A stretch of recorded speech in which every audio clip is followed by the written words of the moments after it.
Okay, I'd like to call to order the Finance and Administration Committee meeting of March 28th, 2024. It's a special meeting of the Board of Directors. May I have a roll call, please? Good morning. Director Ranjiv Kush, Here. Director Larry Russell, Director Matt Sampson, Here. I'm sorry, and Chair Jed Smith. Here. Oh, okay, and I think that's it. You can call for Monty. Oh, I'm sorry, he's absent today. Okay. Sorry. Director Monty Schmidt's absent today. Sorry. All right, great. And then can I have a director make a motion to approve the agenda? So moved. Second. Terrific. And is there any public comment on the adoption of the agenda? There are none. All right, great. And roll call on that motion, please. Sure. Director Kush, Aye. Director Sampson, Yes. and Chair Smith. Aye. Thanks. Great. And any public comment on items not on the agenda today? There are none. Terrific. Well, we have a few items that we'll go through today. We have approval of our minutes. We have some administrative and training issues that the three of us are very excited to participate in, Molly, and thank you for doing it. And then some regular finance updates. As item 4A, the minutes of the Finance Administration Committee meeting, the special board meeting of the Board of Directors from February 15th, 2024. Can I have a motion to approve, please? So moved. Second. And any public comments on the minutes? There are none. And a roll call, please. Director Kush, Aye. Director Sampson. Yes. Chair Smith. Aye. Thank you. Great. And the next item is item 4B. We'll welcome Molly McLean to present them.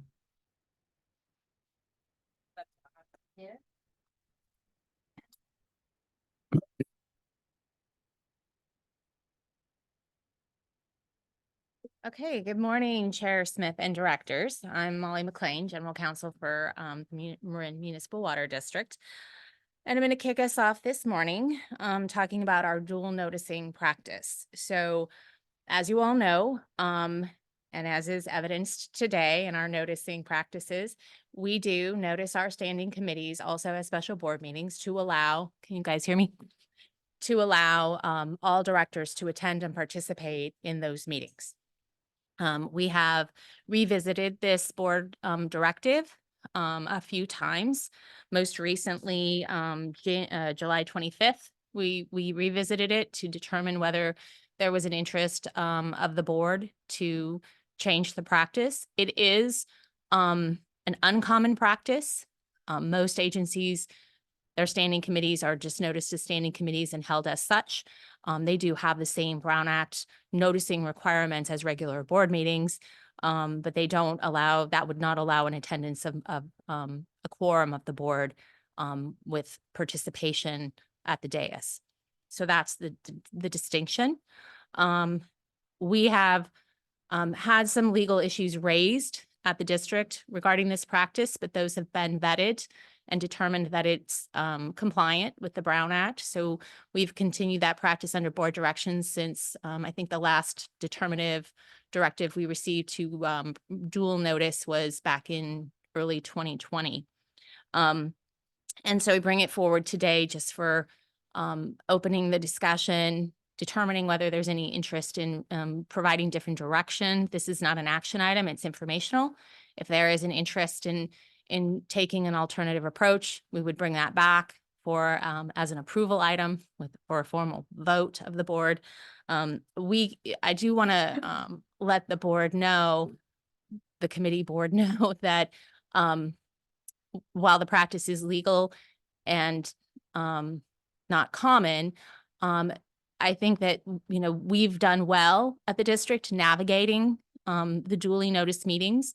At times there are some nuances and confusions because we're both a special board meeting and a committee meeting.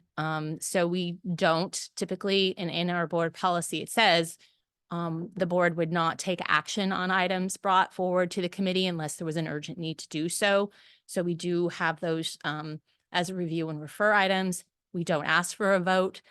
because those are then going to a full board meeting for the actual determinative action. I also want to make note to the directors today that there's at any time, consistent with our board handbook, a board member with a first and a second can place this item on the agenda in the future. So regardless of whatever direction is provided, it is an open option available for future discussion. So this can be revisited based on direction from two board members if there's an interest in the future. So we're not putting anything in cement or in stone necessarily. This is just an opportunity to actually have the issue raised for future, for further discussion, and there could be future discussion in different direction if there's an interest to do so. So with that, I'll pause and we'll determine where everybody's thinking is today. Great. Anyone want to chime in first? Ranjiv? Yeah, thanks. Thank you, Molly, for bringing this back to us. I think this is maybe the third time that we've thought through this current structure. I think from my perspective, the current system works well of dual noticing. I think we've discussed the pros and cons of doing this. I feel like it's working well. We recognize that this may not be a common practice across agencies, but we also understand that it's allowable. And we've noted, as you've noted, we try not to make major decisions in these committee meetings. So I'm going to suggest that we continue and also maybe ask that we no longer continually revisit this issue, but we just, until somebody feels that it needs to be changed, we leave things as are. Yeah, Molly, thank you again for this. And to Ranjiv's point, the third time, I think this is starting to need to make a decision or go. And I agree with that. I think we should put this one to bed and not move forward. But I'm going to disagree and say I don't think we should be duly noticing everything. I think it's a little bit of a gray area. We have a board that functions under guidelines for board meetings, and then we bring that same piece here, but it gets gray when we start talking as a committee and jumping in and not really following the same structure. And while I think it's a good opportunity to learn, my first question would be, if we could get a better understanding of why we went to this to begin with, what was the real reason for doing so? And then also to understand the impact it would have for staff, because we've been in a workflow now that my guess some processes are designed around bringing something to a committee, airing it out and going from there. And would that affect that workflow? I think that's an important piece. But I do think that, we've got a very broad knowledge base on the board. And I do think that we have the opportunity to go to a regular committee, and I trust my current board members and their expertise based on their appointments to be able to bring forward good recommendations to the full board. And then with technology, like you've noted, we can always go back and look if we want to as well. But I think that allowing two board members to really vet things out and then trust what they're doing and bring them to the full board is a very healthy practice for us to do that. One of the things I think I mentioned before, and I think it's a good next step, is the hybrid piece. So if there is a committee that's important enough to have on a monthly rotation, then maybe those aren't ones we pull back yet. And the ones that are on quarterly one, let's look at those as just the committee meetings and move from there. But with one caveat, that being that, if there is a big item, I would hate to see, and this is just a recent example, like the watershed committee meeting, if we have a special one on the rec management plan rollout, that shouldn't be just two board members. That's such a big event that we should have that dual notice so that we can all understand where the public's concerns are and hear that in person and live and be able to make comment back on that. So I'm in support to start moving this away into committee meetings for those ones that are held quarterly and then maintain the same function we are right now with that. But also like to hear at some point staff impact. Molly, You want to talk about history and how we got here? And I think Yeah. that unless the general manager wants to weigh in first, I'm happy to give you my perspective on it either way. Well, I was just going to share that during discussions that I've been part of, and I believe Director Russell's having connectivity issues, but he could weigh in as well, the history. But the comments I've heard from board members that had been on the board for quite some time in regards to this issue, it really just stems from interest, strong interest to participate in all the committees, actively participate, and a discomfort, it seemed, of sitting in the back or, just now with hybrid meetings participating from Zoom. The impact on staff, I'd say it's probably negligible, but I do see potentially positive, just strictly from an impact on staff standpoint, in that, in my experience, pure committee meetings become a bit less formal, more interactive. And I don't know, it's just my experience how this would necessarily shift. And it's not like we don't have good discussions in the current design, but that's just my 2 cents of kind of where it could evolve. But generally, doesn't feel to me that there'd be much impact on staff, and no adverse impact. Yeah, I agree with that. I mean, that is my sense historically, that there was just an interest by the board members to participate at a higher level than would be allowed if committee meetings were noticed just as committee meetings. And I understand that. I think we heard at the beginning of our discussions of this, beginning of last year, that there was some benefit, especially to new board members, to really be able to fully participate. But I have seen it work differently at other organizations. I do think that it does build a need for greater trust in each other as board members, because you do have two, a sub-quorum basically of the board really digging in and asking the questions. Not that any board member can't ask questions of staff at any time via email, just not in this particular setting. So it's just a structural change to me. It's possible that I've heard say it could make for longer board meetings. That's possible because there could be more discussion board wide on a particular item that has already been redressed fully with, more full participation of board members during the committee process. I think there's also the point of, some folks, it's hard for them to attend meetings of a public body if they're during the day. That said, public agencies meet during the day quite often. County meetings are oftentimes during the day, county administrative offices.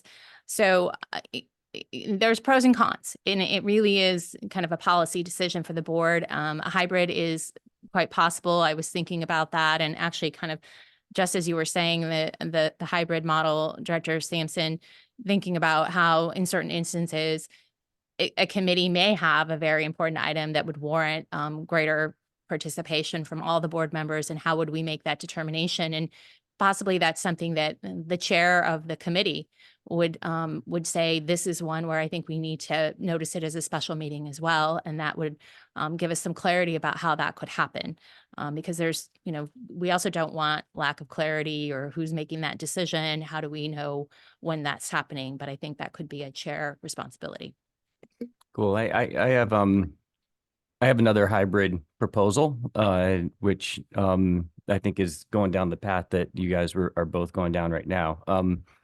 The first question before I propose it is, when we do a review and refer, that goes to the next board meeting and there's a vote.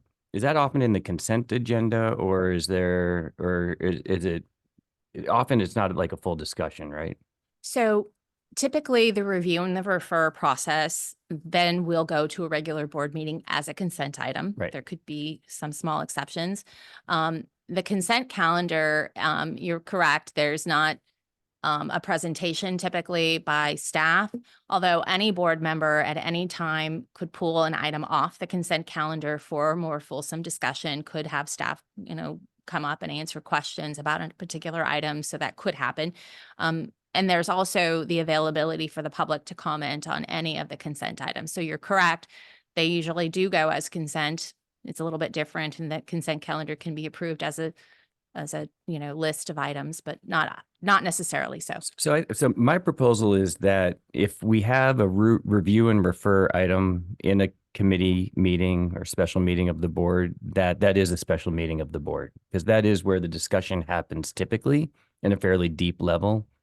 And that should be noticed. I think that if we do not have a review and refer item that is up and it's just informational only, then I think we can have a choice, and any board member can chime in and listen to it later and comment, and then that would mean, I believe, that in the board meetings they would be a little bit longer, because we would want to have a bit more of a discussion from the board members who were not participating in that committee, to have a little bit more of a chance to comment. And since we have the concept of having 2 board members being able to take an action on something, if 3 of the 5 board members are not in just a regular committee meeting, then there's no chance to have those 2 people continue it. So if I'm making sense, I think that if it's not a review and refer meeting and it's just informational only, then we should have some level of discussion at our regular board meetings about those committee meetings that happen that week, and make sure that everyone has a chance to comment. The third suggestion I have is around, Matt, your suggestion of, if there is a special comment and a special meeting, and Molly, you just said this now, that for instance, the watershed one was a perfect example, that we have some mechanism to make it a special meeting of the board. And I wouldn't say just the chair, maybe it's if some number of board members want to participate with the chair and president's guidance or whatever, that there's an opportunity to make it that, and that we make sure that we give as much notice as possible when those meetings are going to happen. So at least a month or 2 in advance. So those are my 3 recommendations. So I want to make sure that I'm understanding them, because I'm not sure I'm clear on the first couple. Yep. So are you saying that if there's a potential for action on an item, a review and refer item, that those would only be brought to meetings that were duly noticed as special meetings? Yes. So that it would be a review and refer to the board for action only after it's had a special meeting of the board? Yes. Okay. And then if it's informational, then alternatively, it could be noticed as a committee meeting only, Correct. because there's no review and refer possibility, no action. It's just an early discussion Correct. or information for the Right. board. With Okay. 2 caveats. One, that there Mhm. will be an agendized item to go through the committee meetings from the previous week or 2 that happened, so that we actually have a chance for everyone to comment on them. Hmm. And the second is that we have an opportunity to have them be full board meetings, I think I understand. which was your recommendation, I believe. Yes, so that's the third item, is that at any point in holding these meetings, there could be a decision to say, this is a larger item, regardless of whether it's a review and refer at that committee meeting, we could still opt into dual noticing it as a special board meeting, so there could be a larger participation. Throwing it out there, but that's my recommendation. Yes, I'm just wanting to make sure I'm clear on those rules. Yeah. Looking at your second point there about if something is not a review and refer item and it goes to the full board, or we would discuss it at the full board, I would hate to throw additional work on there. So if it's going to be just a discussion item, at some point it will come to the board for a vote if there's action taken on it. And that's when we would have a discussion on it too. So I feel I mean, here's just to try to think through, and I know Ben probably wants to weigh in. Here's how I've seen it done. I mean, with standing committees that are committees only, typically staff would ask the committee for any item that would be anticipated to be brought to the full legislative body. Staff would ask the committee for a recommendation. So that means staff would be working with the committee to try and see if at least 2 members, those members of the committee, were supportive of the proposal that staff's putting forward. Then there would be a recommendation. We specifically do not say that the committee is recommending, because we have these dual noticing, and mostly it's the board recommending to itself, which didn't make sense to me. So I said, no, we're reviewing and referring. So, I mean, just to think about whether that still comports with your proposal. And then Director Sampson, are you saying you think you agree with the rules, or that there's a different perspective you're putting forward? I'm trying to get it so we don't have a rubric to figure out how we're gonna do this next meeting. One approach, currently, we do have the chair of the committee review the meeting. We could just slightly expand that a little bit, and that could be the opportunity for board members that weren't at that meeting to comment on the items as they're being reviewed. So that could be a way to fit that in. And I think Director Smith, on the review and refer items, we may want to think about some measure of flexibility. And I'm just thinking like routine contracts and that sort of stuff. Committees are a pretty convenient way to just share what we're doing. It's a, relatively small contract to get work done, that sort of thing. So, but certainly when we're bringing a substantial, content item to the committee, I understand. And we'd want to think about how, and maybe it's just when we're bringing the items, what we share, what our approach would be for the board meeting. Well, we have meetings every 2 weeks, so I Right. guess unless it's an emergency meeting for an item, but, okay. Larry Russell, I think you're on, so I'd love your thoughts and comments, both on the history of how we got here and whether you think we should have any changes, and on the comments that the three of us have made with the general counsel and general manager's input. Well, in general, I think what they said is correct. As I recall, it grew out of Larry Bragman wanting the meetings televised. And once that happened, then it became the hybrid sort of fell out of that. Then COVID showed up and we got rushed into it. Basically, I hear you, Jed. It just seems to me overly burdensome. I mean, as far as I'm concerned, it's not broke now. Why fix it? I didn't follow the logic of what's different. Maybe there's some that I didn't hear, but what would we gain from that, from your approach?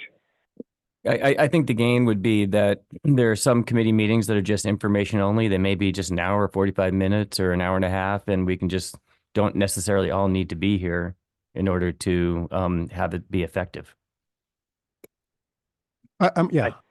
Possible, but remember, it's up to the board members to make that decision. The chair is just a titular position, and it's up to each of us to decide what our priorities are and how we address that, in my opinion.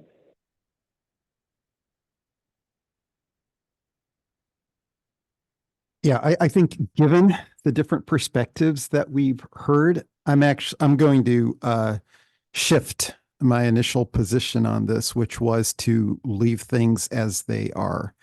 I'm actually, given what we've just discussed, also leaning towards moving back towards a more traditional committee meeting structure with the option or with the intent of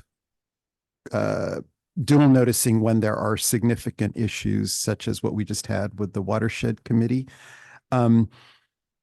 Jed, I'm not, for issues that, when there are committee meetings that include a review and referral to the full board, I think, as Ben said, a lot of them are fairly routine operational items like contracts. So in those cases, I'm not sure that dual noticing is so critical. It could be really just for significant discussions, and maybe at the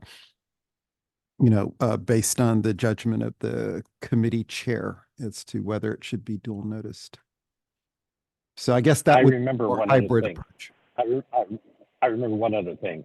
As I recall, Mimi Ward was the one pounding on this issue, that the board members were showing up at the committee meetings and therefore they were board meetings. That's kind of what I recall. Yeah, and Larry, I think, I was following that track too, and the way it was being presented is that there was a perception that there was work being done by the board during the work hours and outside where most of the public can attend. And I don't think that's an issue that I think is real or that I'm trying to solve for with this. What I'm trying to do is set up an environment where the committee itself with the chair and co-chair can really have a really good conversation and not have to worry about board structure as we're doing this. So they can dive in deep and ask the right questions to make sure that their review and then the referral to the board is informed and that they'll be able to answer any questions when we have a full board meeting as well, if there's board members with questions on that. All right, since we're not reviewing and referring a decision here, this is a discussion. I think we want Monty involved, and I know you don't want to bring it back, but there's been some discussion here, and I think it's worth taking another crack at it, and would love the staff's input on the best way to execute something like this if we were to do it. Yes. And it might be really too complicated. That was interesting, Larry, that you feel like it was, in the last 12 years, I guess 13 years, if, when Larry Bragman came on. So seems like a fairly new thing. I thought that this had been like a decades old concept. So this, I would say, warrants us to take a good crack at it. And I do appreciate Mimi Willard's, tough review of our policy here. And I'm really glad that we're legally buttoned up. And so we're just trying to make it better and better. No, absolutely agree. And, I don't have any problem bringing this back. In fact, I think it's a great discussion. I'm hearing some somewhat different input than I think we've received so far. So I think it would be a good idea for staff to take back this input, develop a proposal that we would bring back to the full board, because it is a board decision, and the new policy, the new direction. Let us staff try to think about, how to craft something that isn't too unwieldy or unclear. That's sort of our task, I think, assignment out of this. But I'm hearing that there is an interest in moving in a bit of a different direction, and so we'll take that back. We'll develop a proposal. We'll bring it back to a full board for consideration. Great. Thank you. Thank It's a you. board decision, but it's a partnership here. We're all in this together. Oh, thank you. Yeah. Well, we do appreciate that. Thank you. All right. So any public comment on this item? Yes, we do have one, Mr. Larry Minikis. Yeah, I think there's also good morning. I think there's also a public perspective here and a public benefit to be considered. And whether having more board members or just 2 board members is to the public benefit, I can't answer that question. But I can tell you for years and years and years, there were only 2 board members showing up. And I believe what got 3 going were the quarterly watershed meetings, where there was a desire for more board members to attend those. And in the day, actually, on average, there was only 3 of those held per year, because inevitably either September or the 4th quarter meeting would get canceled. And so I think there's really another question for the board to answer for itself, and that's what is in the best interest of the public in either allowing a full board to attend, or whether 2 members of the board to attend. Thank you. Thank you. Great. You've There- received everything that you need? Okay. Yes, thank you. All good, Terry? Yes, no Okay. further comments. Terrific. All right, we'll move on to item 4C, legal review of the Brown Act and Public Records Act and applicable campaign law. Yes, thank you Now we very have much. 2 lawyers at the table. Chair Smith.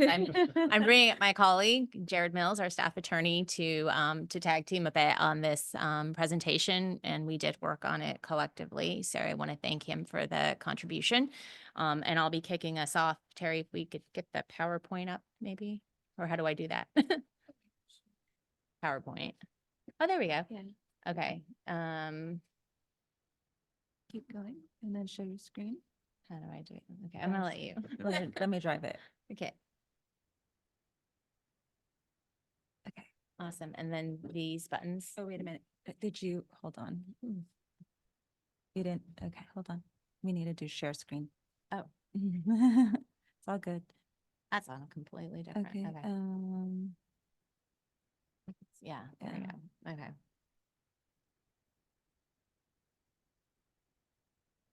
There you go. Awesome. Okay. All right. Thanks, Terry. All right. So we are here to do, I'm calling it a legal review rather than a training, because I think a lot of this will be familiar, or you've heard bits and pieces, and we're just trying to kind of pull it together now for the board's consideration, just to make sure we're all operating on the same page with the same understanding. And so we're happy to roll through this. We are keeping it fairly high level because we don't want to take all day. Each of these could potentially be a full day or even more presentation, because there are a lot of nuances and details, but we're going to be really high level here. So please understand that that's the perspective we're bringing this forward with. And that's the Brown Act campaign related items, because it is a campaign year and we are a public agency, and Public Records Act. And these are really the meat and potatoes of public agency work, and applicable to public officials, and that's all of you. So the purpose of the review is to provide a review of some of the key legal requirements under these applicable laws, as well as inform the board of some recent changes. With the Brown Act. This is California's open meeting law, the Ralph M. Brown Act, right? We have it, the government code. This is something I think we touch on almost every day in our work, or very, very often, those of us who put together your agendas and think about all of these issues. It's a regular area of the law in which we operate. It's intended to ensure that the people's business is conducted in public. There are exemptions, as we know, for closed session matters on specific express areas, and those are limited. The rest of the business has to be done at public meetings such as this, that are noticed. A meeting, and this is a definition really out of the law, is any gathering of a majority of the members of the legislative body, so that's a quorum, at the same time and location. Teleconferencing is included in location, to hear, discuss, deliberate, or take action on any item that's within the subject matter jurisdiction of the legislative body. I think that it's really important to pause for a second and focus on the hear, discuss, deliberate, not just take action. So pretty much, covers the gamut there. The Brown Act requires that agendas with brief descriptions of the items to be discussed at the board meetings are posted for regular meetings and standing committee meetings 72 hours ahead of time, so that the public can look at that, understand what it is that the board's going to be talking about, and decide, do I need to make time and come to this meeting and participate? Am I interested in this item? For special meetings of the board, 24 hours notice. So those are anticipated to be exceptions. So you'll notice when we were talking about our dual noticing, we actually follow the 72-hour notice requirement. This applies to all board meetings, standing committee meetings, and other legislatively creative bodies. So like joint powers authority, for example. And it applies to all sitting directors and directors-elect. So once you have heard from the people that you're going to be a board member, even if you haven't been yet, you're operating under the Brown Act. So we're going to talk specifically about teleconferencing rules, because that is a common one that we see implemented here at the district. People are busy, and it's sometimes impossible to physically get to the meeting. We don't want to preclude participation. We have the traditional rules under the Brown Act for teleconferencing. We'll talk on those. There were some different rules in place during the COVID emergency. Those have since sunsetted, so we're no longer operating under those. Those were very express, did not require publishing the agenda, did not require identifying a location, jurisdictional issues, but we're back under the traditional rules, as well as some new rules that were put in place with AB 2449. So the traditional teleconferencing rules, we identify a location on the agenda of the board member who's going to be teleconferencing. Each location must be open to the public. So this location, as well as the location of anyone teleconferencing. The agenda has to be posted at each teleconferencing location, and the quorum of the board must participate within the boundaries of the district. So that means that potentially all board members could teleconference, but we have to have a quorum within the district, and each location has to be open to the public and identified on the agenda. Tips to think about: provide the detailed teleconferencing location to our board secretary as early as possible so she can post the agendas and she doesn't have to worry about where you're going to be. Ensure the proposed location is identifiable and accessible to members of the public. That's a legal requirement, and have a copy of the agenda posted and available. They added some fun, twisty post-COVID teleconferencing rules. And so we've navigated a few of those. They do expire in at the end of 2025. So these are put in place sort of as a transitional, and we'll see if there's no legislative action to permanently adopt any of these, they will sunset, but they're currently in place. It does allow a board member to participate remotely, and if a quorum is participating at a single physical location. So that means there has to be a quorum in one physical location within the district boundaries. So typically here in the boardroom. And then there are two different areas under which you can teleconference in. One is just cause, which is specifically defined as a family, child caregiving need, contagious illness, need related to mental or physical or mental disability that's not otherwise accommodated, or traveling while on district business. I want to be clear about that. It's not just your personal business, but district business. You have to notify the board at the earliest opportunity, including the start of the meeting. And it's limited to 2 meetings per calendar year. This is a little unclear the way it's drafted in the statute, but the way I interpret it is just cause is limited to 2 calendar meetings per year. You have to identify whether anyone over 18 years old is in the room. Why is that? I wanted to, my thought on this is because you're not allowing members of the public to participate at the teleconference location. So you want to identify if there's anybody there potentially, right, for influencing or participating. And members attending remotely must participate via audio and visual technology. So that is a requirement that you actually have to have camera technology, as well as you can't just call in. It has to be like a Zoom. Sorry, just back to that quickly. Yes. If someone does teleconference in, we do have to notice, that where I am in my location. Under these exceptions, Okay. you do not have to provide an address Under the prior. just cause. Under the just cause and emergency Thank you. exception. So Okay. that is a difference.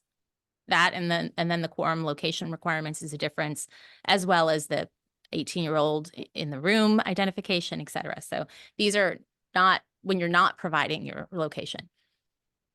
So for emergencies, there's a lot of overlap here, but it is a little bit differently identified. It's a family or medical emergency for a family member or the person attending. And then they have to request approval from the board. That can happen at the beginning of the meeting if necessary, and the board is allowed to vote on that as an urgency item if necessary. This is limited to no more than 3 consecutive months or 20% of the district's regular meetings. So only 2 meetings if the board meets less than 10 times a year. So it's a different sort of number that we have to track for emergencies. The members need to provide a general description to the legislative body when making the request, but they don't have to disclose personal medical information. That's specifically in the statute. And the same 18-year-old in the room or over or board member attending remotely must participate audio and visually is also a requirement here. I'm going to pause. Any questions? I think we've practiced some of this. Okay. What to avoid under the Brown Act? We've heard serial meetings. Those are sort of unintentional meetings that, you're not all gathered in one place. So that is oftentimes described as a serial meeting, A speaking to B, and then B speaking to C about a matter within the jurisdiction of the agency, and sharing information and sort of consensus building outside of the public meeting setting. So that's not allowed. There's also the hub and spoke meetings. That's A to B and then A to C. You can attend, so this is an exception to the meeting rules. You can attend conferences, social or ceremonial events, or other public agency meetings in a quorum of the board. So the 3 of you could go to one of those events, but you still can't talk about district business at those meetings amongst yourselves, amongst a quorum. And we want to also consider avoiding discussions of items not on the agenda. So we'll look a little bit more at that next. There recently, I think it was 2018, 2019. AB 992 adopted some social media rules to catch up with the times about, what is a board discussing amongst themselves, what is potential quorum, meeting, with the social media platform being sort of the intermediary or facilitator of that discussion. So rules were adopted to say that board members should not communicate, post, share on internet-based social media platforms between members of the legislative body, including like or smile or hey, I agree. That's more obvious, right? So you should not respond directly to any communication on an internet-based social media platform to any of your co-board members, because that's, considered potentially going in the direction of a meeting without being out in the public, even though it is accessible to some, right? So tip is don't like, comment, or share other board member posts when it's about district business. So general tips on the Brown Act, and this is all, you guys are so smart, it's all old hat, but let the agenda guide discussions and ensure comments remain on topic. That is, related to the fact that we have to post agenda to let the public know what we're talking about. So we shouldn't deviate from that, because then the public doesn't know that they're missing that and they should have been there. The general manager and board updates and public comment portions of the agenda should be used judiciously. What does that mean? That means not going too in depth on a topic and opening a full discussion on a topic that's really not agendized. That's why we're careful when we have public comment to not get drawn into those discussions. However, staff can be directed by board or committee members to add an item to future agenda. So if there's an interest to have a discussion, a more fulsome discussion on a subject matter, a first and a second, at the future agenda items or future meetings section of the agenda is the appropriate way to say, hey, we want to see something like this come back for deeper discussion. I agree. Then that's the direction to staff. So when in doubt, you can always call the general counsel's office. We're here to help. Any questions on Brown Act? I do too. The first one, interesting. This is the first time I've seen the visual technology piece portion of that again for the for attending remotely. That's just for the just cause or the emergency. That's not for a regular teleconferencing. There is no provision in there for the under the old rules. That no similar provision under the old teleconferencing rules. And I thought about that. I think it's because those areas where you're going to be are open to public participation. So if you post, I'm at, the business center of this hotel, you are putting that address there. You're letting the public know anyone can come and participate. Not so when you're doing teleconference participation under the just cause or emergency exceptions. Those are not posted and not open for the public. So I think that's the distinction, but you're right. There is not the same language under currently under the old rules. Okay, thank you. That's interesting. Yes.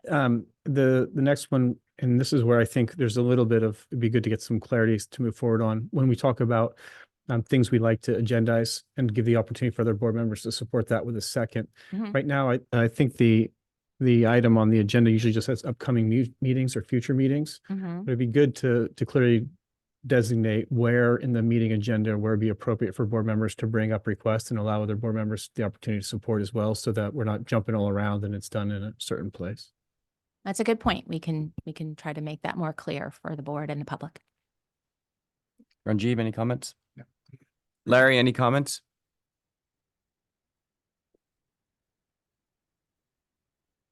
No. Okay.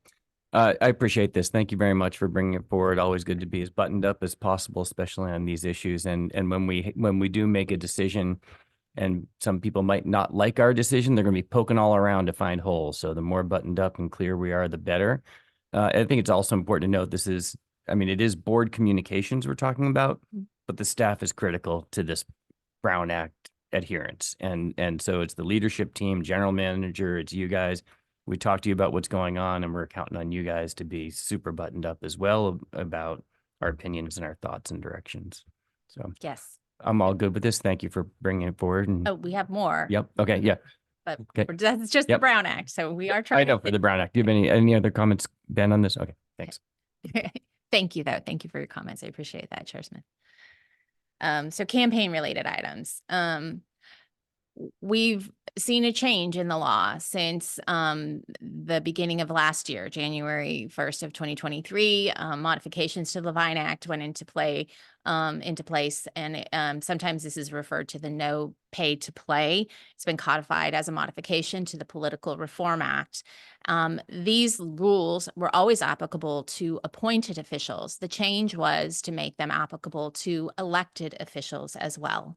So that did happen fairly recently. The FPPC, Fair Political Practices Commission, did make a determination that those rules were not retroactive beyond, prior to January 1st, 2023, but they are fully in place now. So we're going to review them quickly. They do prohibit an official, which includes an elected elected director to a legislative body, from soliciting, accepting, directing campaign contributions of $250 or more from a participant or their agent, having a proceeding in front of the agency. And we'll talk about what is a proceeding, the next slide. Prohibits an official from participating in the proceeding if it's already pending, or they've received a donation, rather, accepted a campaign donation from the participant within the past 12 months. So one is there's a proceeding already pending. You cannot ask for a donation from the participant who's bringing the proceeding.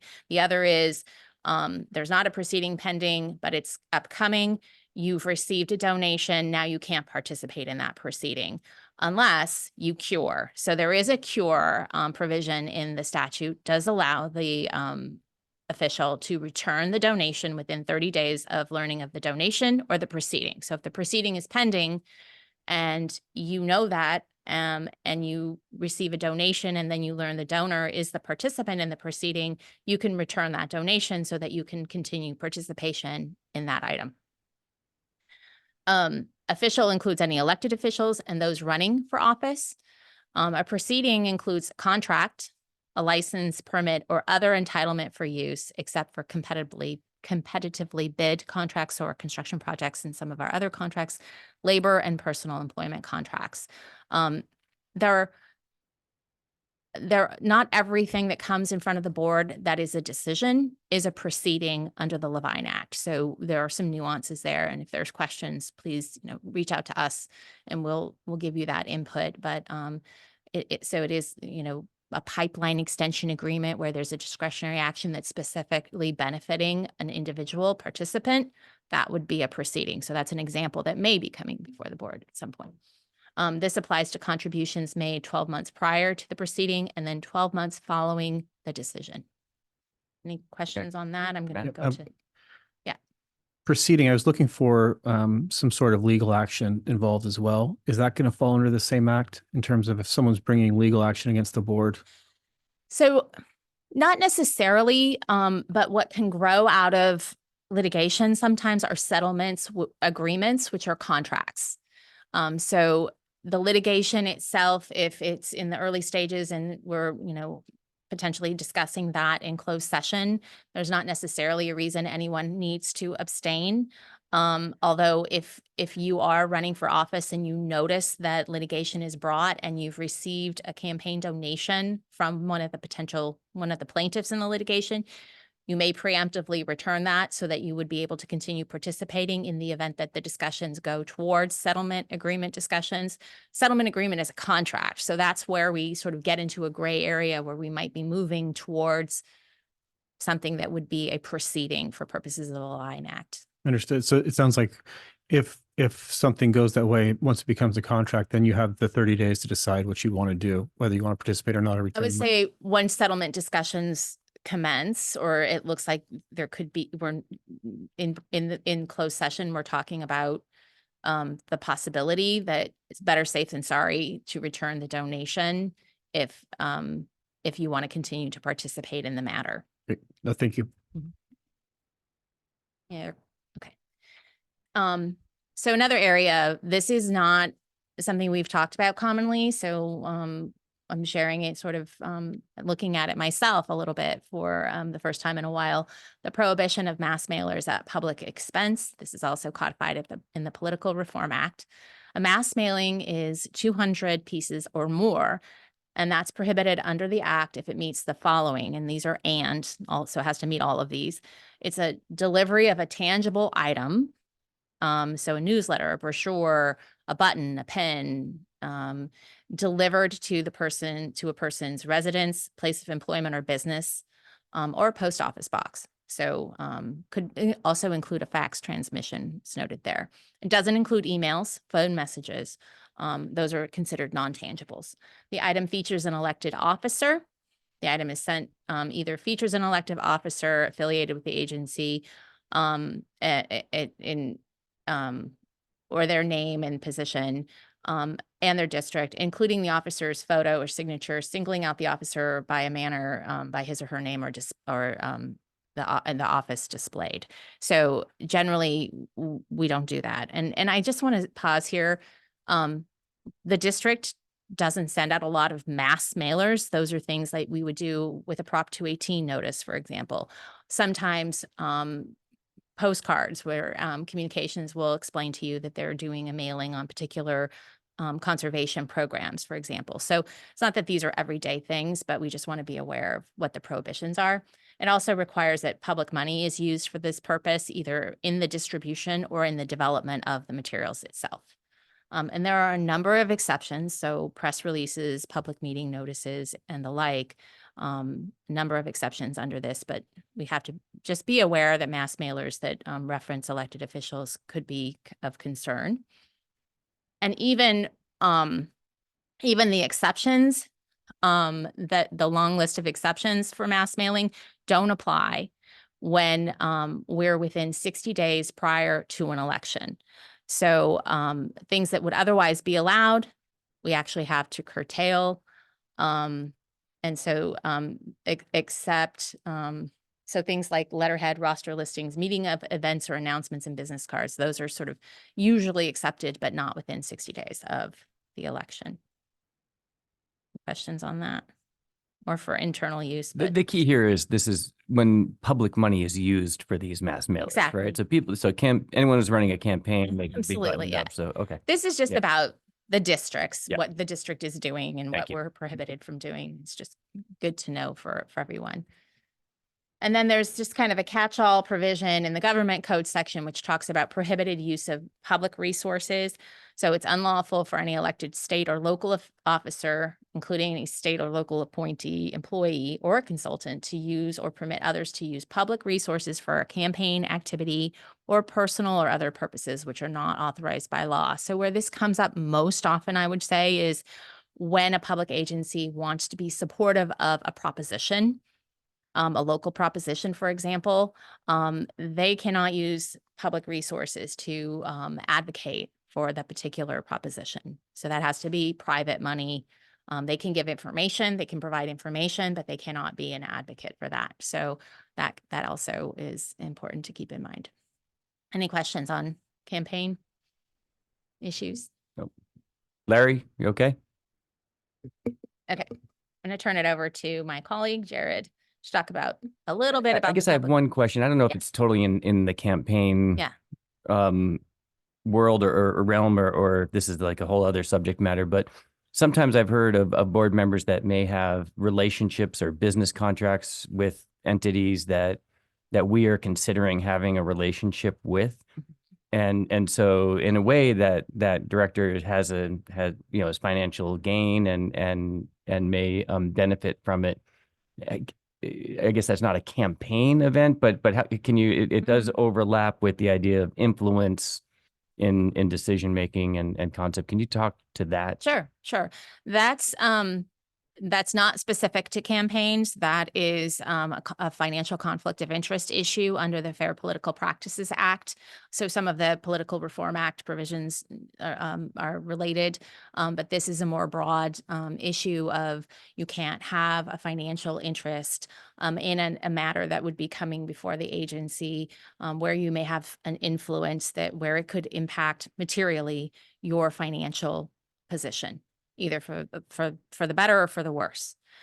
So that's your garden variety financial conflict of interest. And there's a whole set of rules under the Fair Political Practices Act and regulations that we look at on a regular basis. If any of that seems like it's coming up for any of the directors, we do advise for you to contact General Counsel's office as early as possible, because we can walk through those provisions. There's a fairly detailed factual analysis that needs to happen for the most part, and looking at, just what's involved. There's also Government Code Section 1090, which is a prohibition on having an interest in a potential contract award. And that can actually disallow the entire agency from awarding a contract if it's direct enough.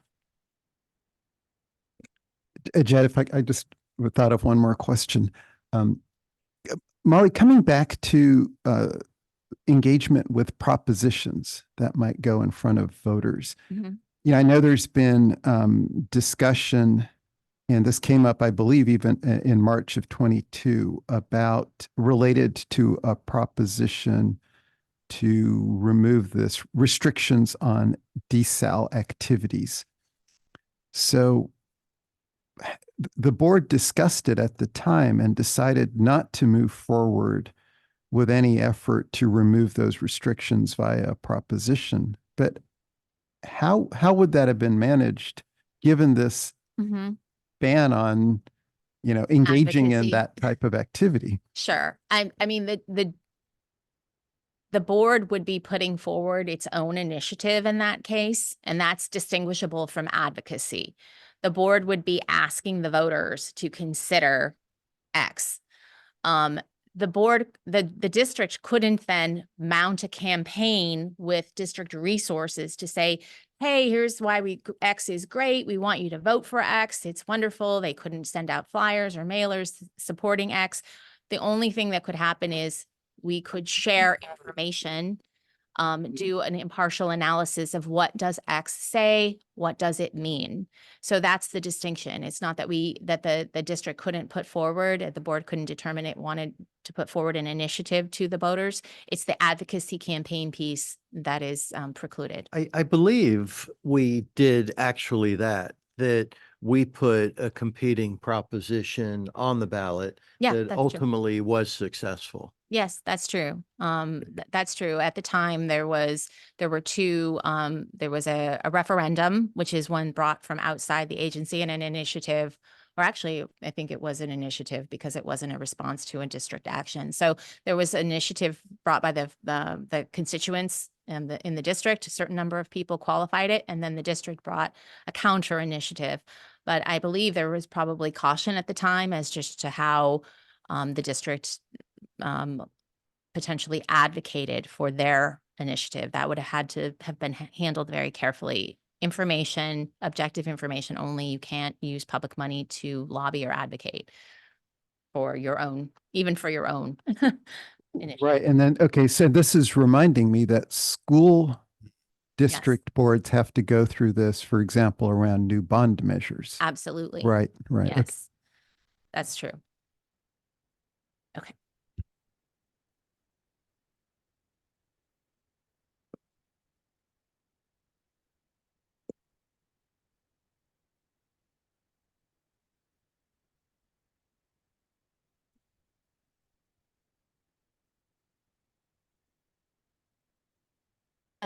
There we go. All right. Wrong. So I will wrap us up with presenting on the Public Records Act this morning. So the Public Records Act was passed in the late 60s, and basically it was modeled after FOIA, or the Freedom of Information Act, which is the federal kind of equivalent of the California Public Records Act.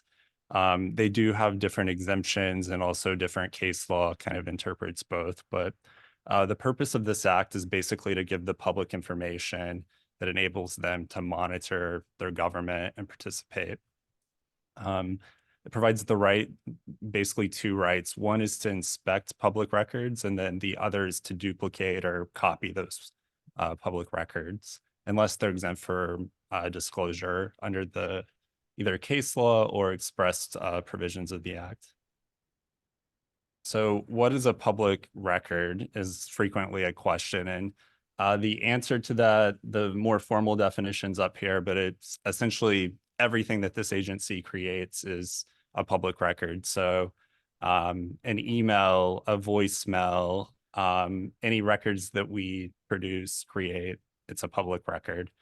And explicitly here, emails, text messages, voicemails of elected officials constitute those, and this is also applicable to our staff. So we're always telling staff, you know, be thoughtful of the things that you're putting in writing or leaving in messages.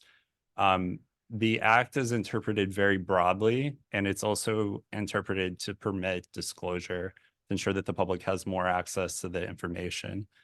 It does not require the agency, though, to create a new record or answer questions whenever we get a request. Instead, we have this record saved in a computer over here. You know, it's reviewed, and we'll talk about the process here in a minute, but it's just that record that we already possess. You get that or you don't get that, depending on the exemptions applicable. So the tip here is just be thoughtful what you're putting in writing, text messages, emails, or leaving even voice messages, because that could be subject to disclosure and someone from the public could request it and receive it. So at the district, we have some, what I will call kind of common exemptions that are really applicable to the district's business. The first exemption up here really protects customer kind of privacy and information. So the first is customer names, home addresses, phone numbers, and water usage data. Those are generally exempt from disclosure. There are a few exceptions to this general rule. One, right, another public agency needs that to perform their business. So for example, we provide sewer agencies customer water usage data. They calculate their fees off that. There are also a few other exceptions to that general rule, but that's one that's quite frequent. The other is the records would constitute an unwarranted invasion of a customer's privacy. So you can only imagine a customer comes in, they apply for water service, for example. We're getting a lot of their personal information potentially, or even say they're applying for low income discount or medical waiver discount. We wouldn't disclose some of that information just to protect that customer's privacy. The next exemption that is somewhat frequently used, and usually it's engineering records, is critical infrastructure information. So you can imagine a map of a dam, for example. That's something that we generally would not provide to the public because the schematics of the dam, right, it could create a public safety risk if it got into the wrong hands, for example. The next one is what we call the catch-all exception, and this is generally the public interest in non-disclosure substantially outweighs the public interest in disclosure. And the key here is substantially outweighs. So as you can see, the test skews towards disclosure unless we have a substantial reason not to provide that information. So generally what this is anticipated for is, if you look at the exemption above about critical infrastructure, there's an explicit exemption in the law that's information that you provide to like FEMA, Cal OES. However, there's other critical infrastructure information that we have that we maybe don't want out, but we don't provide that on a regular basis. So it's not under that express provision, but we can still rely on this because the public interest in not disclosing that for the safety of the water system, right, could substantially outweigh whatever benefit that person from the public's receiving from getting it. And then the last one's really applicable to us at this table. If you have communications with us about, you know, district business and we're providing you legal advice, obviously we're not disclosing that to the public because that would defeat the attorney-client privilege, the attorney-client work products. And then the other thing is the deliberative process privilege. So this applies a lot when, say, the board's operating in a legislative matter, which says, you know, you're debating an upcoming item that's an ordinance, for example. There might be discussions behind the scene that you have, say, one of you directly is interacting with the general manager on that via email, and you're discussing that. That may be exempt from disclosure because they don't want to stifle essentially the legislative process and discussion that really informs that legislative matter. So that is kind of an art, and that's something that Molly and I would look at closely whenever we're reviewing the records. So any questions about any of those before I move on? Yeah, thank you, Jared. When the public makes a request, does that have to include a legitimate topic, a valid reason, or can they just say, you know, I'm just going to come in here and dig for dirt? Yeah, so there a couple things. So I mean, someone can submit a very broad request. We do have obligations under the Public Records Act, though, to help clarify requests. So for example, if someone came in and they asked for any and all records ever produced by this agency, you know, our follow-up to that would probably be, you know, that's overly broad. That's going to take all our staff resources to fulfill this. You know, can we help you clarify your request to provide you more specifically what you're actually looking for? Because generally most people are coming in with a request, and while it might be quite broad, they're looking for something somewhat specific, and we can kind of direct them in that. So I would just say they don't have to have a reason. They do not. And then just one thing for the board to remember, maybe you guys already are aware of this, that an exception to disclosing utility usage information is if you are a member of a water district board or an agency that provides that service. So the board members themselves, your utility user, your water use information is public record and disclosable and not exempt. I'm sure you're all okay with that. yes, and if we received one of those requests, one caveat, we would ensure that your home address is not, you know, released. It would just be your name and the water usage data. So just generally, so the board has a good idea of how this actually works. We receive 100+ Public Records Act requests in a year usually. And up here, this is the way it usually works. So the first step is a customer, member of the public, as Molly said, anyone can submit a request on our website for records. The request goes to Terry and I usually, and Terry and I work on responding to these and fulfilling these. But once we get a request, Terry forwards that on to staff, and the individual department or staff member who has potential records will respond, yes, we think we have something, we need to dig it up. No, we don't have anything. And then that informs the third step here. So after receiving a request, we have 10 calendar days. Doesn't matter if there's a weekend holiday, it's very strict, 10 calendar days to provide an initial response. All that initial response has to say is, yes, we have records, yes or no. And this is the anticipated date that we'll provide those to you. And then it also generally includes all the exceptions or exemptions that we're going to cite to those potential records. And there are a couple exceptions to this firm 10-day rule. So there's up to a 14-day extension for very broad requests generally. And what that means is, right, we have multiple offices here. We have obviously 220 Nellen here. We have Sky Oaks. And basically they could have something at Sky Oaks that we don't have here. If it's in hard copy, it takes time maybe to coordinate that. We also have stuff off-site, and the off-site storage, like at a data center, for example, it might take time to get that information. So you can cite that 14-day exception, and then kind of the same thing happens. So they still get a letter, tells them the date the records would be provided, states any exemptions. So you get 100 a year, you said? Yes, I would say we get about 100 distinct requests, Wow. but a caveat to that, each request could have multiple. So that's a lot of within. work for the team. It is a lot of work, yes. Yeah. Yes. So What nature are they? all kinds of stuff. I mean, during the rates, for example, a lot of people want information regarding that. So, you know, maybe it's the last rate ordinances for the last 20 years because they want to see what the district's been doing over time. During the droughts, it was a lot of stuff like, we know you did this like former plan maybe on desal, a study. So we would like a copy of that to see, you know, what did you do before? So it's just really a wide spectrum.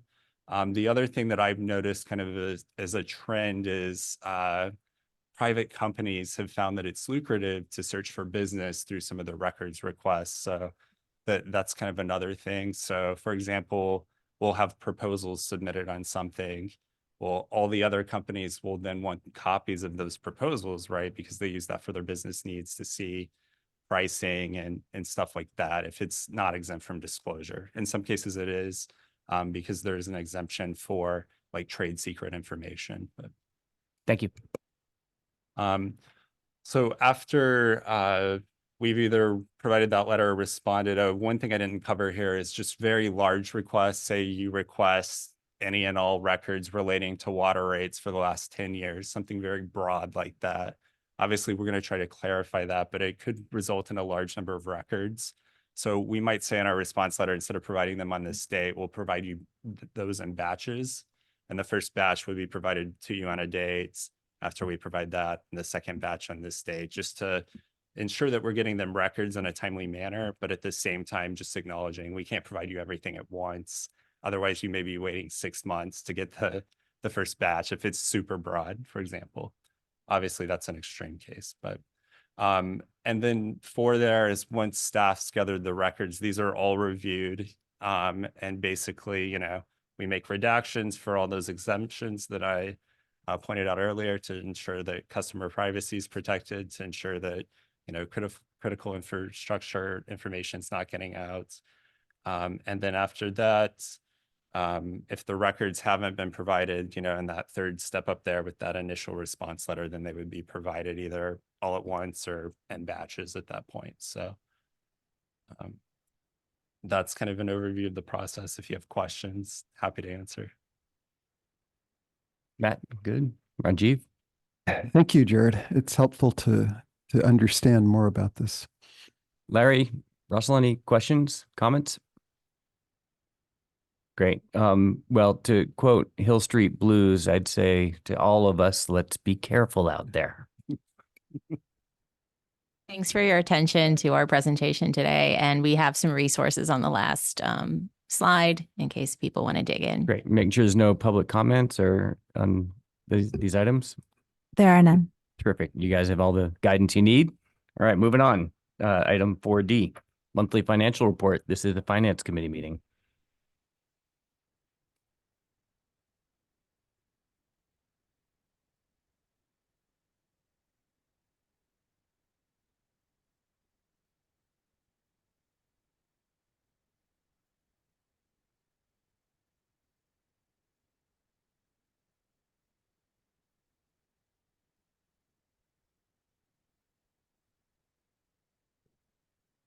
Good morning, directors. My name is Brett Uppendahl, Finance Director here for the monthly financial update. This is for March 2024. And just as a reminder, this covers the 8 months prior, so through the end of February. And as another reminder, we do have a 2-month lag on a lot of this data because it's billing data, not the actual live usage data.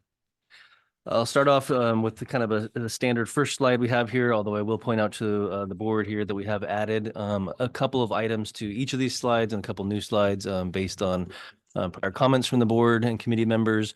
Namely, on this slide, we have added prior year actuals and prior year actual to budget on the far right over there. So instead of just showing the current year, we're showing in relation to the last year as well, just to add a little bit more information to the board and to the public here.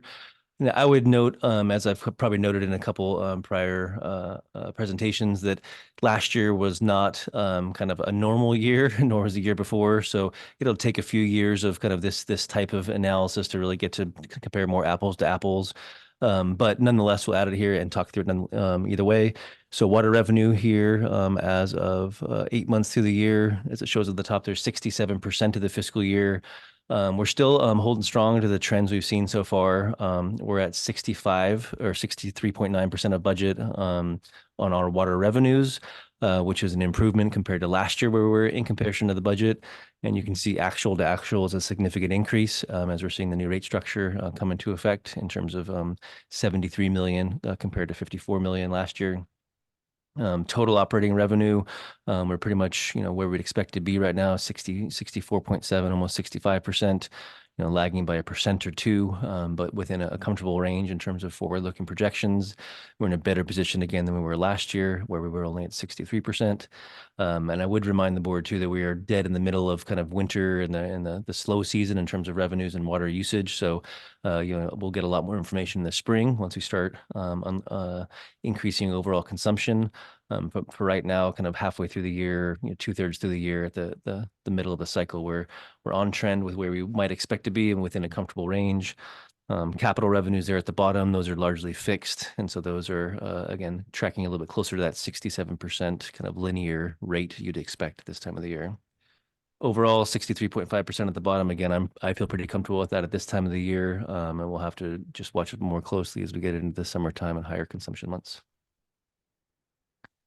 This slide is Sorry, Brett. Sure. If I could, just one, it's good to hear that, you know, you think we're on track with our revenues looking good against budget. That's really encouraging. Just a couple of things, you know, you did change up the format a little. Now comparing our water revenues over the 2 years as of February, I see about a 30% increase in that water revenue. I think you're going to show later that sales, water consumption is comparable. So we really are starting to see, as you noted, the rate impacts, but we won't know the full impacts until we've gone through a full billing cycle because of the high levels of variation from season to season. And so I think it's helpful. But this is a little bit embarrassing for me, but can you explain capital revenue? I don't know that we've, discussed that before. Sure. Or I can't remember. Yeah, so capital revenue is largely our capital maintenance fee, our CMF fee, right? And so what we do is we separate our regular water sales, our watershed management fee, and our service charge into the operating budget, and then all of our capital maintenance fee is dedicated to the capital program. We do have a couple other smaller revenues there, such as connection fees and some other small revenues, but it's largely our capital maintenance fee, the fixed fee. I'm embarrassed. That's a good reminder. Okay, so to the next slide here, and this provides just a little bit more breakdown into the water revenue side. And again, you'll see across the board, this does include both operating, the water sales, service charge, and watershed fee, as well as our capital revenue there on the side, our capital maintenance fee. Water sales being the variable portion, or the most variable portion. You can see there in the left column. The last couple months, as I've noted, have been a little bit low in the sense of budget to actuals, where we are seeing a little bit lower consumption here in the winter than maybe expected. All in all, though, if you kind of put your eyes to the very bottom of that water sales column, percent of expected actuals 94%. So we're within 5 or 6% of where we want to be at this time of the year. You'd like that to be a little bit closer to 100%, but I think when we're in that 4 to 5% range, as you'll see on the expense side, it's still funding the operations and no major need to worry at this point. We will need to look closer as we round out the end of the year, April, May, and June, just to make sure those are higher targets. We're assuming more consumption comes in the summer, so that'll be where the variability be more important. Service charge and capital maintenance fee, those are, well within the range, as is the watershed fee at, 98, 97, 97. So we're feeling good about where we're at now. Again, just looking forward to the next few months to kind of round out the financial picture. I might suggest you just put that percent of expected actuals on the previous slide also, because that's really the telling, like how are we mapping to our budget? Yeah, exactly. Right. Because it's not linear. It's here, but So I can try to add that just so we see it in two different places. it's more important to me than the percentage of annual Linear, budget. yeah. All right, thanks. I agree. Okay, and then this slide here is one more kind of standard slide in terms of water consumption, and so this talks again about the expectations that we have for kind of a slow rebound back to the kind of prior pre-drought and pre-COVID trends. So again, we've seen that fiscal year 22 significant drop of about 20%. We've seen a slow and steady increase, and so this year we're looking, up 4% compared to last year, which is consistent with what we generally expected as this kind of slow return back to the long-term average. I don't know that we'll ever get to the exact long-term average, but I think we'll, again, start to creep closer and closer each year. We are right now about 9% below the long-term historical average. So expected, again, and this is part of what we had last year in the rate study. This is what we planned on, and so it's consistent with our expectations going forward.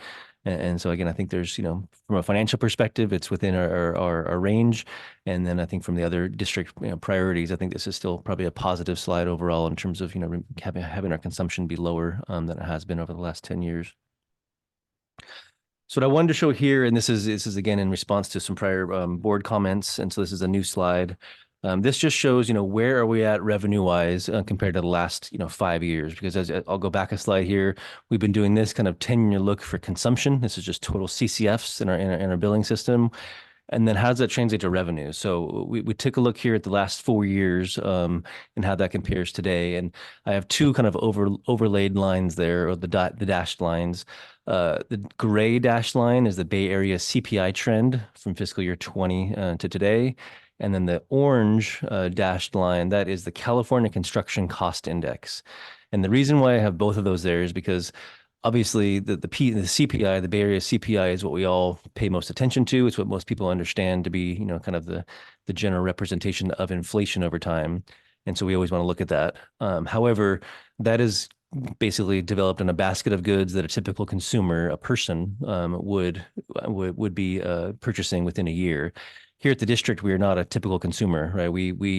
The basket of goods that we buy is largely construction items, metal, electricity, utilities, that type of cost. That's an input cost. And so the input cost there, you can see, started to diverge greatly compared to CPI in the last 2 to 3 years, where, rather than 3, 4, 5% of the construction cost index, which is what we face on the expenditure side, was nearly double that, 6, 7, 8, 9% per year. So what this shows is it shows, as we, generally would expect, when we had our prior rate cycle, which would be the 4 years prior to this year, we were on track essentially for the first year to maintain pace with inflation. And then we fell significantly below that for 2 straight years. So we were making less revenue here at the district than even inflation would generally have dictated. And certainly our cost to operate didn't go down. So we were, through 8 months of the year in fiscal 22, we were $8 million below. In fiscal 23, we were about $9 million below where we wanted to be at that time of the year. This year, as we've put in the new rate structure, we're back to kind of where you'd want to be. And so I would remind the board that not only are we trying to maintain pace with inflation, we're trying to rebuild our reserves from the losses of the last 2 years, and we're trying to make significant progress towards new initiatives. And so I think those are the 3 reasons why our revenue now is above the inflationary trend. And I think it's just worth noting that we probably still haven't even caught up to where we would be if we were kind of matching the expenditure side of the house for where expenditure pressures are. So we're still trying to catch up to that kind of orange trend line there. Yeah. Thank you for adding both these lines. Very helpful. Any crystal ball projections on where construction costs are starting to go now, especially in the sector now that we're seeing a little bit of a slowdown in some of the economy? I don't have a crystal ball, but it's been 3 years in a row of right around 10. And so I don't see a slowdown because I think, we're talking material costs, metal, wood, and labor costs. And none of those am I seeing much of a kind of a headwind at. I think for the most part, those are just at new levels and will keep on, going. They're not going to come down. They may start to kind of come closer to that 4 or 5 normal inflation rate, but I don't see them coming down to meet up with that gray line anywhere. I think it's still pretty expensive out there. Gotcha. Thank you. Thanks for adding this. That's super helpful. And I guess how much of our costs do you think relate to construction? Is that half, 3/4?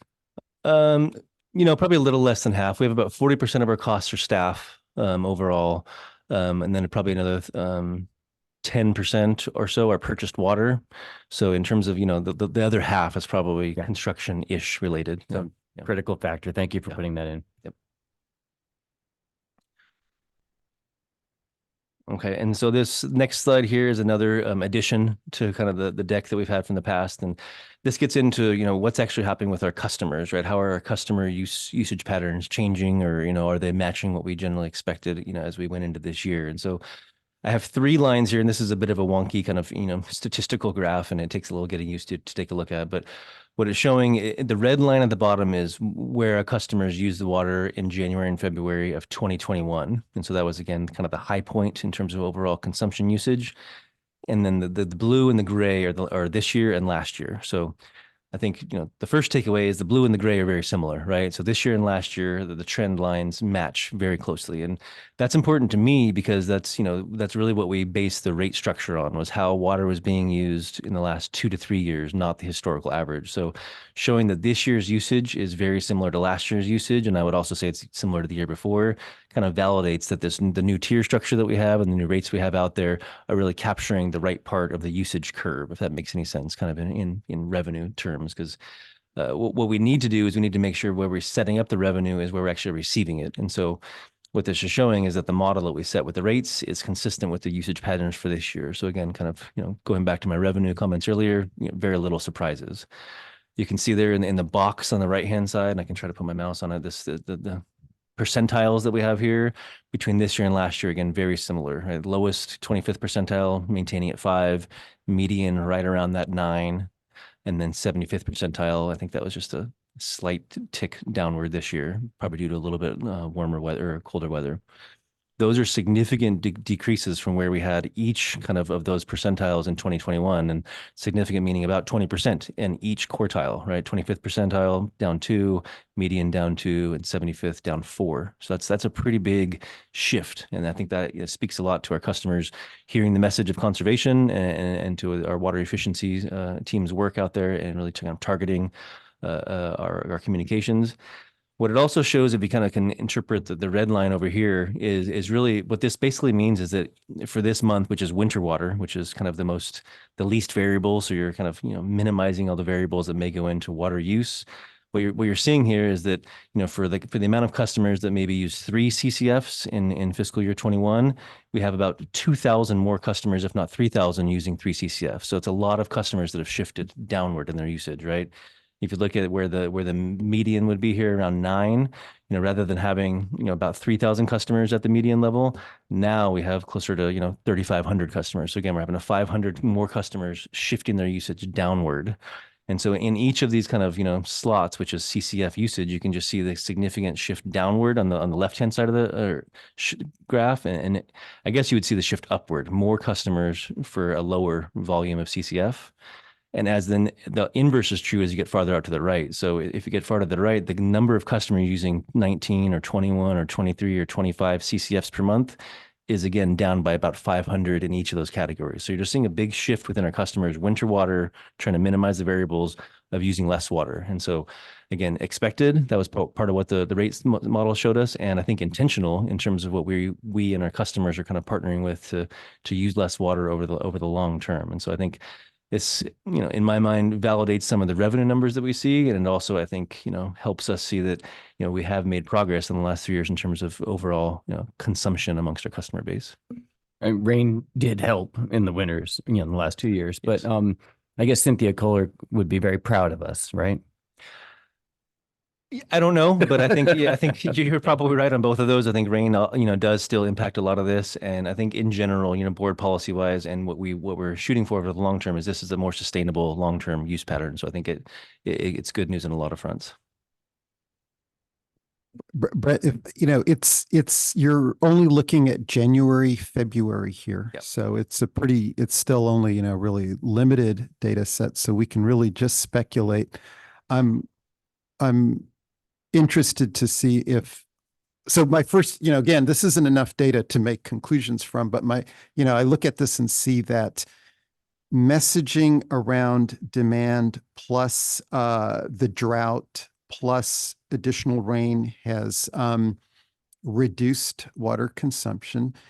But we're not seeing any impact of the rate increases on water consumption, at least in January, February. The 23 and 24 are identical, although rates, were quite a bit higher in 24. That's really interesting to see if it holds true. It may tell us a little bit about how to achieve lower demand. It's maybe through continued messaging, but people are not going to be as price sensitive as we might have expected. Yeah. Well, so I think I agree with you in the sense that this is just a snapshot, not enough to draw large conclusions from. I think, we've just finished 6 months of having the rates in effect. And so we'll start to be able to kind of dig in a little bit deeper on the first 6 months, and our staff is working on that. But to your point, I think we'll need to see this over the summer and maybe even over, a longer term to see the rate impact on usage. So I think, it'll take a little time for customers to absorb what the rates kind of are telling them and to kind of determine for their own, individual situations, what that does to their behavior. And there'll be so many variabilities that I don't know if we could, directly say, what caused what, but nonetheless, I think that, this just shows us, in this small snapshot of, trying to limit the variability, just how behavior has changed. And I think we'd like to look at this again over the summer, and over the next few months to see if we can draw any conclusions, based on the rates and or for the higher tiers that we'll probably be experiencing this summer, if there's any changes in other parts of this curve.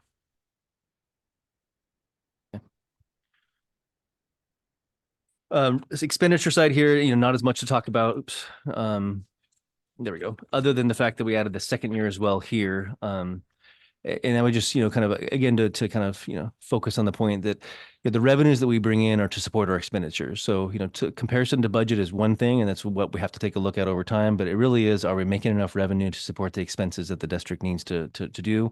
And so in this case, what we're seeing is it's a little bit, less in terms of percent to budget. So, more expenditure savings than we're having revenue shortfalls. So to the bottom line, that's a good thing. That means we're still pulling in enough revenue to fuel our expenses.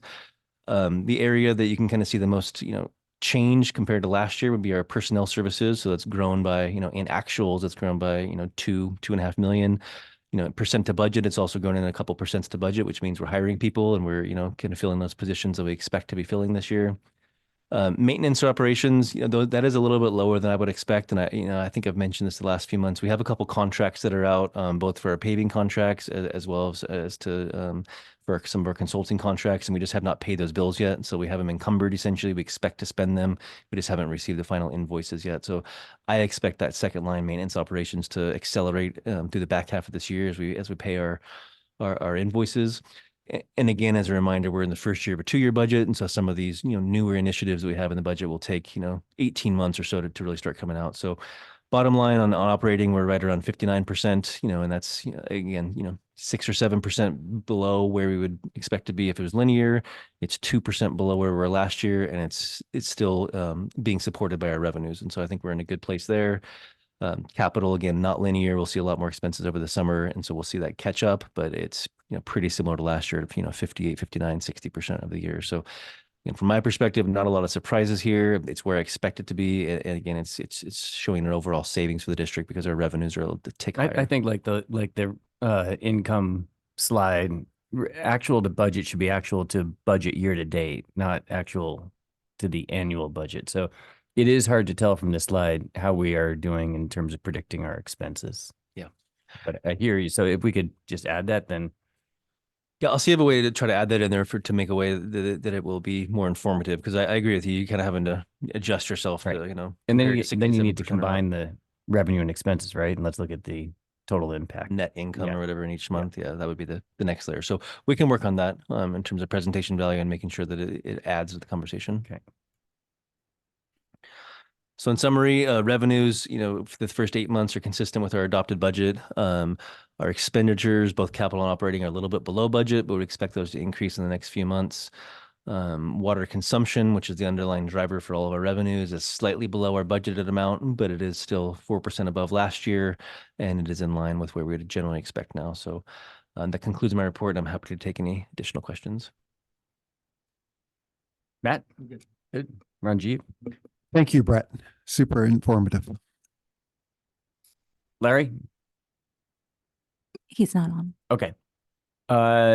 Yeah, that's all. I think just repeating what I said before, it really would be good to see the whole P&L combined so that we can look at the total impact on cash and our predictability of the agency. But thank you. Yep. Any public comment? There are none. Okay. Terrific. Everything you need, Brett, from us? Yes, thank you. Okay, great. So I guess the next item 5 is upcoming meetings. Yes, the next Finance and Administration Committee meeting is April 25th. Terrific. And with that, we are adjourned. Thank you, everybody.